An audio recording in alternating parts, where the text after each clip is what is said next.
Zarówno w życiu jednostek, jak i w życiu społecznym czy religijnym obowiązuje triada papieska Jana Pawła II. Prawda, zaufanie, wspólnota. I Ojciec Święty powiedział: odbudowujcie tę drogę poprzez prawdę do zaufania i wspólnoty dzień za dniem. Pan z wami.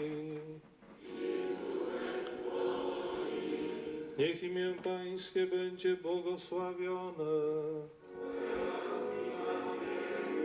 Wspomożenie nasze w imieniu Pana. Niech was błogosławi Bóg Wszechmogący, Ojciec i Syn i Duch Święty.